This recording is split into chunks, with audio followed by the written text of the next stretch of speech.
क्या जनरल फैज़ इमरान खान का नाम लेंगे इस इन्वेस्टिगेशन के दौरान? क्योंकि खबर मैंने ये भी देखी है कि जनरल बाजवा की तरफ ज़्यादा मामला ले जाया जा रहा है, और उसकी वजह यह है कि ज़ाहिर है कि वो हायर कमांड में थे उस टाइम पे, आर्मी में भी, तो उसका एक प्रोसेस होता है। नहीं, लेकिन मेरा ये ख्याल है कि जो मैंने आपको पिछले वीक भी ये कहा था हमारे पॉडकास्ट में कि जनरल फैज़, हमने ये देखना है कि जनरल फैज़ ज़्यादा जिम्मेदारी किस पे डालते हम्म। हैं। अब जो आज इमरान खान साहब ने बात की है, बैकग्राउंड इंफॉर्मेशन को अभी छोड़ दें जो भी हमारे पास है, लेकिन जो इमरान खान साहब ने बात की आज अदालत में, उससे ये लगता है कि बात सारी इमरान खान की तरफ जा रही है। और जनरल फैज़, उन्होंने बल्कि ये कहा है कि जनरल फैज़ से मेरे खिलाफ बयान दिलवाएंगे हम्म। और मेरा मिलिट्री कोर्ट में ट्रायल होगा। तो अब ये सारी चीज़ें उसी तरफ जाते हुए लगती हैं यानी कि उन्हें जनरल फैज़ ने इस बहुत बात का सारी। शक है कि ये उनके मिलिट्री जी, कोर्ट ट्रायल कि तक ही जा रहा है मामला। क्योंकि जनरल फैज़ का ट्रायल तो मिलिट्री कोर्ट में होना है हम्म। और ये बहुत जल्द कंक्लूड भी हो जाएगा, ये भी मेरी इतलात हैं। और उसमें अगर वो ये बयान उसमें अपने में इकरार करते हैं कि वो बहुत सारे काम उन्होंने इमरान खान के प्राइम मिनिस्टर के कहने पे किए, तो जाहिर है फिर इमरान खान को भी उनका जिम्मेदार ठहराया जाएगा। ख़ास तौर पे जो पोस्ट रिटायरमेंट आर्मी एक्ट की खिलाफ वर्जी जनरल फैज़ ने की है, उसमें अगर इस्टेब्लिश हुआ कि इमरान खान और जनरल फैज़ का आपस में कॉन्ट्रैक्ट था और उसमें वो जो पीर थे रहमतुल्लाह जिनका नाम था, वो भी, उनका भी कोई राब्ता था और वो भी कुछ बता रहे थे, और बुशरा बीबी भी इस पर कुछ कह रही थी, ये सारी चीज़ें मिल के हो सकता है। और कुछ जो पीटीआई के, देखिए पीटीआई के जो डिजिटल उनका सेक्शन है सोशल मीडिया का, वो बहुत पावरफुल है, और वो जो बातें कर रहे हैं कुछ दिनों से, और जिस तरीके से उन्होंने अब कुछ अकाउंट्स से बुशरा बीबी पे अटैक करने की कोशिश की है, और सारी जिम्मेदारी और सारे इल्ज़ामात का रुख उनकी तरफ कर दिया। मैंने कल रात ये पढ़ रहा था जिसमें वो ये साबित करने की कोशिश कर रहे थे एक ट्विटर अकाउंट से कि सारे जो केसेस बने हैं इमरान खान पे, बुशरा बीबी पे, वो बुशरा बीबी के लालच और हिर्स की वजह से बने हैं। वरना कोई इतना नेक हो और इतना सूफी हो तो उसको इतने जेवरात का लालच क्यों हो, उनको इतने तहाइफ का लालच क्यों हो? वरना ये तोशा खाना केस ना बनता, वरना ये तहाइफ ना लिए जाते। तो मेरा ख्याल है कि ये चीज़ें कुछ अरसे में, कुछ दिनों में ये चीज़ें सामने आ क्लियर जाएंगी। हो जाएंगी। मुझे और उसमें लगता यही है क्विकली कि जनरल बता दें अगर। फैज़ और जो इमरान खान हैं, वो मिलिट्री कोर्ट में उनका ट्रायल होता नजर आ रहा है। आपने कहा है ये प्रोसीडिंग बहुत जल्दी कंक्लूड हो जाएगी, कितना जनरल जल्दी? फैज़ के खिलाफ तो बहुत जल्दी कंक्लूड हो जाएंगी, कितना जल्दी? फ्यू वीक्स, चंद फ्यू हफ्ते, वीक्स? चंद हफ्तों में। वो हाँ। इतना टाइम मिलिट्री कोर्ट्स नहीं लेती। और इमरान खान के बारे में भी फैसला हो जाएगा कुछ दिनों में ही कि उनका ट्रायल भी वहाँ शुरू हो रहा है कि नहीं हो रहा। अगली खबर पे आ जाते हैं। और उस पर एक चीज़ बहरहाल क्लियर है कि सख्त सज़ा होगी कम अज़ कम जनरल फैज़ को तो। अच्छा, इंटरेस्टिंग। और उसकी बुनियाद पे इमरान खान का अगर अगर मिलिट्री कोर्ट में केस चला तो उनको कितनी सख्त सज़ा हो सकती है, इसके बारे में अभी मैं कुछ नहीं कह सकता। आई सी। जो आज सुप्रीम कोर्ट ने वफाकी हुकूमत की अपीलें मंजूर की हैं, उनको आप कैसे देख रहे हैं? इस्लामाबाद हाई कोर्ट के अंदर एक प्रोसीडिंग चल रही थी, काफ़ी आगे तक वो मामला जा चुका था, और उसके ऊपर भी स्टे ऑर्डर दे दिया है, प्रोसीडिंग भी रोक दी है। 25 जून का और 29 मई का जो फैसला है उसको भी कलअदम करार दे दिया है। देखिए ये सुप्रीम कोर्ट का जो फैसला है ना, अहम है इस तनाजुर में कि जो आजकल इस मुल्क में जो कुछ चल रहा है ना, और हम बहुत अरसे से ये सुन रहे हैं कि इदारे अपने लोगों का एहतसाब नहीं करते। तो हमने देखा, पहली मिसाल तो सुप्रीम कोर्ट ने सेट की जब उन्होंने जस्टिस मज़ाहिर अली नकवी, जिन पे, सॉरी उनको जस्टिस नहीं कहना चाहिए अब, उनके रिटायर्ड। नाम के साथ रिटायर्ड भी नहीं कहना चाहिए, उनके नाम के साथ से हटा दिया गया है उनको। वो इस काबिल नहीं रहे कि उनको जज कहा जाए, क्योंकि उन पे जो करप्शन के चार्जेस थे वो उस, और सुप्रीम जुडिशल काउंसिल में उनका केस किया था, उसके बाद अब उनको जस्टिस लिखा नहीं जा सकता, ना रिटायर्ड ना सर्विंग। ओके। वो उस पहली मिसाल सुप्रीम कोर्ट ने सेट की कि रिटायर, आप पहले ये होता था कि आप पे इल्ज़ाम लगा है कि आपने अरबों रुपए की करप्शन की है, तो जज साहब पे इल्ज़ाम लगा, जज साहब इस्तीफा देकर घर चले जाते थे और उनके सारे पर्क्स एंड प्रिविलेजेस और पेंशन उनको मिलती रहती थी। तो बड़ा गैर मुनसिफाना निज़ाम था। अब जो है सुप्रीम कोर्ट ने उसको बदल दिया। अब कुछ, निज़ाम तो वैसे भी एग्जिस्ट करता ही है, ये सुप्रीम जुडिशल काउंसिल का रूल है ना कि एक सर्विंग जो जज हैं उनके खिलाफ सुप्रीम जुडिशल काउंसिल की जो कार्रवाई है वो हो सकती है। लेकिन अब उन्होंने बदल दिया ना इसको। अब यह है कि उस कार्रवाई रिटायर्ड को ही हो, आगे। आप रिजाइन करके चले जाएं तब भी हो सकती है ओके। कार्रवाई। तो उन्होंने मज़ाहिर अली नकवी को इसकी एग्जाम्पल बनाया है। अब मज़ीद एग्जाम्पल्स बनने जा रही हैं, और उसकी वजह यह है कि जो फ़ौज के बारे में कहा जाता है कि वो अपने लोगों का एहतसाब नहीं करती। और इस पे मैं बातें कुछ सुन भी रहा हूँ, रिटायर्ड बहुत सारे लोग हैं फौज के ऑफिसर्स, और जिन पे मुझे इस बात का अफसोस है कि वो इस मुल्क को दुनिया का सबसे बेहतर मुल्क बनाना भी चाहते हैं, समझना भी चाहते हैं।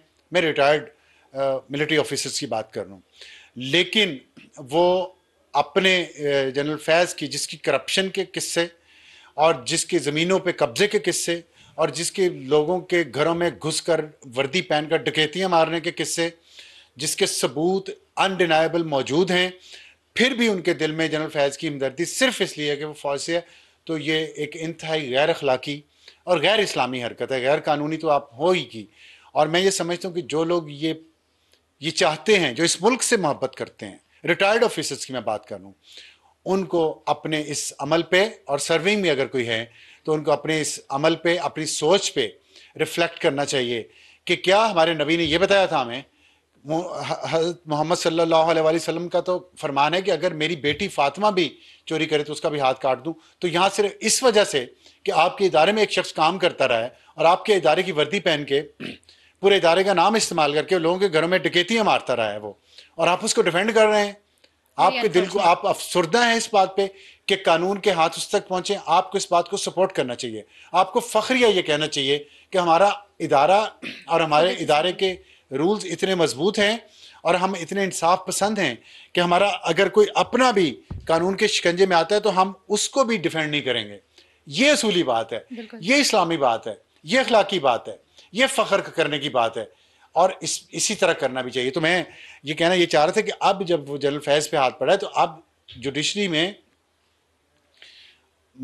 अब मजीद सफाई होगी, मजीद एहतसाब होगा। अच्छा। और ये जो आज का फैसला है सुप्रीम कोर्ट का, ये उसी तरफ एक कदम है, क्योंकि इस्लामाबाद हाई कोर्ट ने, देखें हुआ क्या था, हुआ ये था कि नजमुस साकिब जो वकील भी अपने आप को कहते हैं, वो जस्टिस साकिब निसार साबिक चीफ जस्टिस जो थे उनके साहबजादे हैं, और वो एक अपने दोस्त अबूजर चदर से बात करें जो पंजाब असम्बली के उम्मीदवार थे, और उस जो कॉल रिकॉर्ड हुई है उसमें जो लीक हुई है उसमें ये कह रहे हैं कि मैं 1:20 से कम नहीं मैंने लेना वरना टांगे तोड़ दूंगा। वो ज़ाहिर दोस्ती में कह रहे थे, सचमुच टांगे तो नहीं तोड़ते, शरीफ आदमी हैं, करोड़ों अरबों पे वो सब्र करने वाले लोग हैं, टांगे तोड़ने वाले नहीं हैं।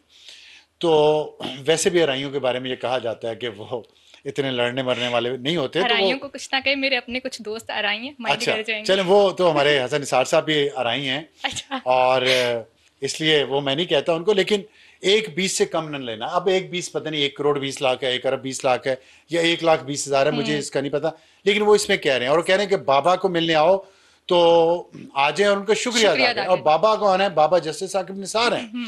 तो ये कॉल लीक हुई और जिसमें वो कहते थे, जिससे ये लगा कि वो टिकटें बेच रहे थे पैसे लेके, वो पीटीआई की टिकट दिलवा रहे थे लोगों को और उसके इव्स पैसे लेते थे। तो ये रिश्वत है, और रिश्वत हमने ये पढ़ा है कि रिश्वत लेने और देने वाला दोनों जहन्नुमी हैं।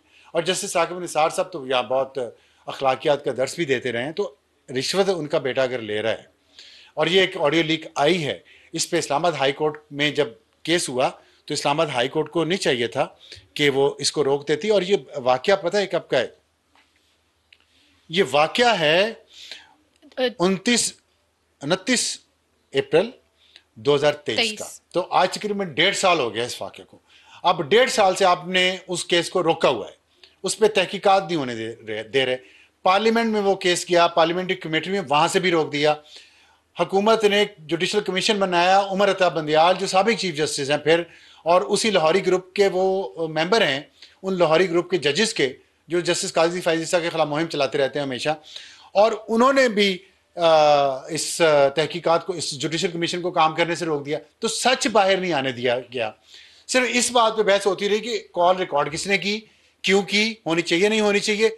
ये बिल्कुल दुरुस्त बात है, होनी चाहिए ये तहकीकात भी कि किसने की, प्रोसीजर के खिलाफ की या प्रोसीजर के मुताबिक की, होनी चाहिए इस पे बात। लेकिन आप, एक जुर्म हो रहा है, वो रिकॉर्डिंग उसकी हो गई है, और जरूरी तो नहीं वो किसी इंटेलिजेंस एजेंसी ने रिकॉर्ड की, हो सकता है जैसे कि आज सुप्रीम कोर्ट ने कहा है जस्टिस अमीनुद्दीन खान ने कि खुद ही लीक कर दियो किसी ने रिकॉर्ड करके। आजकल तो तमाम टेलीफोन सेट्स में ये कुछ में तो मोबाइल रिकॉर्डिंग सिस्टम मौजूद है। फिर दूसरी कॉल रिकॉर्ड हुई इमरान खान की अहलिया की, बुशरा बीबी की और जुल्फी बुखारी की, जिसमें वो गुफ्तगू करें, वो 8 दिसंबर 2022 को लीक हुई। 8 दिसंबर 2022, तकरीबन 2 साल हो गए, उस पर भी बात आगे नहीं बढ़ी। तो भाई ये 2 साल 1.5 साल एक हाई कोर्ट एक इतने अहम चीजों को दबा के रखती है। अगर मेरी कोई कॉल लीक हुई होती या आम आदमी की कॉल लीक हुई होती तो इस हाई कोर्ट ने क्या इस तरह रिलीफ देना था जिस तरह अपने साबिक चीफ जस्टिस और उसके बेटे को दे रहे हैं। लेकिन मेरे ख्याल में सहूलतकारी हो रही है। हाई कोर्ट में तो ये मामला चल रहा है 2023 से ही, वो सुप्रीम कोर्ट वाला था जो जुडिशियल कमीशन को काम करने से रोक दिया गया था। आई गेस आप उसकी तरफ रेफर करें। नहीं, दोनों की तरफ रेफर कर रहा हूं। अच्छा। सुप्रीम कोर्ट और हाई कोर्ट, देखिए सुप्रीम कोर्ट में भी फर्क है। लाहौरी ग्रुप की सुप्रीम कोर्ट और है और गैर लाहौरी ग्रुप की सुप्रीम कोर्ट और है। और लाहौरी ग्रुप के जो जजेस हैं, जिसमें से ज्यादातर सिफारशी होते हैं और अपने खानदानी और जाती ताल्लुकात और सियासी ताल्लुकात की वजह से जज बनते हैं, वो फिर अपने सियासी मकासद पे अमल करते रहते हैं। उमर अता बंदयाल ने उस कमीशन को काम करने से क्यों रोका?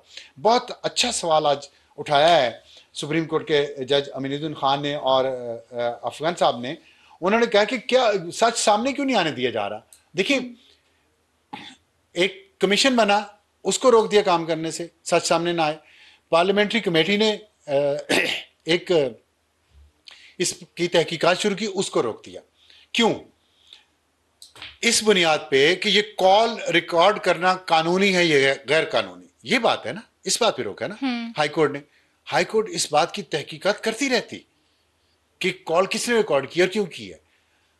उस जो जुर्म हो रहा है, जिसकी कॉल रिकॉर्डिंग से पता चला कि जुर्म हो रहा है, उस जुर्म की तहकीकात को क्यों रोका? तो दो अलग अलग ट्रैक्स हैं। ये समझने की जरूरत है आपको भी और आपके ऑडियंस को भी कि दोनों, अगर दूसरा भी जुर्म है उस पर भी आप तहकीकात करें, लेकिन जो जुर्म नजम साकिब ने किया है, जो जुर्म जुल्फी बुखारी ने किया है, बुशरा बीबी ने किया है, वो इसलिए कि वो उनका ताल्लुक एक सियासी जमात से है, तो आप रोक दें, ये मुनासिब नहीं है ना। बिल्कुल। ये इंसाफ का निजाम तो नहीं है ना। लेकिन आप दूसरी तरफ उस पर तहकीकात किए जा रहे हैं तो करें उस पर, मुझे उस पर कोई एतराज नहीं है। लेकिन साकिब निसार के बेटे को आप बचाएं ना, आगे खड़े होकर ढाल बन के। इंसाफ की देवी अंधी होती है, उसको नजर नहीं आता कि उसके पास इंसाफ लेने जो आया है वो साबिक चीफ जस्टिस का बेटा है या वो इंटरनेशनल कैंपेन चलाता है पीटीआई की पैसे दे के। तो ये ना करें, ये ना करें बस। लेकिन मेरा ज़ाती तौर पे ख्याल है कि ये जो 4 मिलियन का एक फिगर भी कोट किया जस्टिस बाबर सत्तार ने कि उनकी सर्वेलेंस हो रही है शहरियों की, ये ज़्यादा मामला उस तरफ जा रहा था। और अगर ये चला जाता है, ये प्रोसीडिंग आगे बढ़ती है, तो मैं समझती हूँ कि जो एक अनलॉफुली सर्वेलेंस होती है उसका सिलसिला शायद किसी हद तक थम जाएगा। लेकिन इसके ऊपर मजीद बात करेंगे आने वाले सेशंस में। मैं इस पर अगर थोड़ी सी बात करूँ, श्योर, देखें ये सिलसिला थमना चाहिए और थमेगा भी। एक लॉफुल जो मॉनिटरिंग सर्वेलेंस है वो दुनिया में हर जगह होती है। इमरान खान साहब खुद कहते रहे हैं कि उन्होंने कहा मुझे कोई इतराज, मुझे पता है ऐसे मेरी कॉल्स रिकॉर्ड करती है क्योंकि मैं प्राइम मिनिस्टर हूँ, मेरी सिक्योरिटी के लिए। अब विक्टिम ना बने ना, जब खुद एक चीज को डिफेंड करते रहे। इसी तरह फायरवॉल का ऑर्डर भी खुद किया उनकी हुकूमत ने, फायरवॉल का ऑर्डर, तब से ये चल रहा है सिस्टम, अब आगे हुआ है। ये चीजें, इसमें ह्यूमन राइट्स की वायलेशन जहाँ पे होती है वहां करना पड़ता है। बरतानिया भी यही कर रहा है, फायरवॉल ला रहा है अब, क्योंकि वहां पे जो फसादात हुए हैं उसमें डिजिटल मीडिया का बहुत अमल दखल है। तो हम बरतानिया की मिसालें अपनी मर्जी के लिए तो देते हैं लेकिन यहाँ पे नहीं देते। मैंने आपको कहा है एहतसाब होना चाहिए जो इन्वॉल्व है, और अब अदलिया की बारी है, इस एहतसाब को होने दें। अगर कोई काम इलीगल तरीके से हो रहा है सर्वेलेंस, उसको रोकें और उसका प्रोसीजर बनाएं। लेकिन जो काम लीगली हो रहा है उसको होने दें और उसके अंदर इंक्वायरी भी करवाएं और ये जो भी लोग इनमें इन्वॉल्व हैं उनके खिलाफ कार्रवाई भी करें। दीजिए इजाज़त, अल्लाह हाफिज़।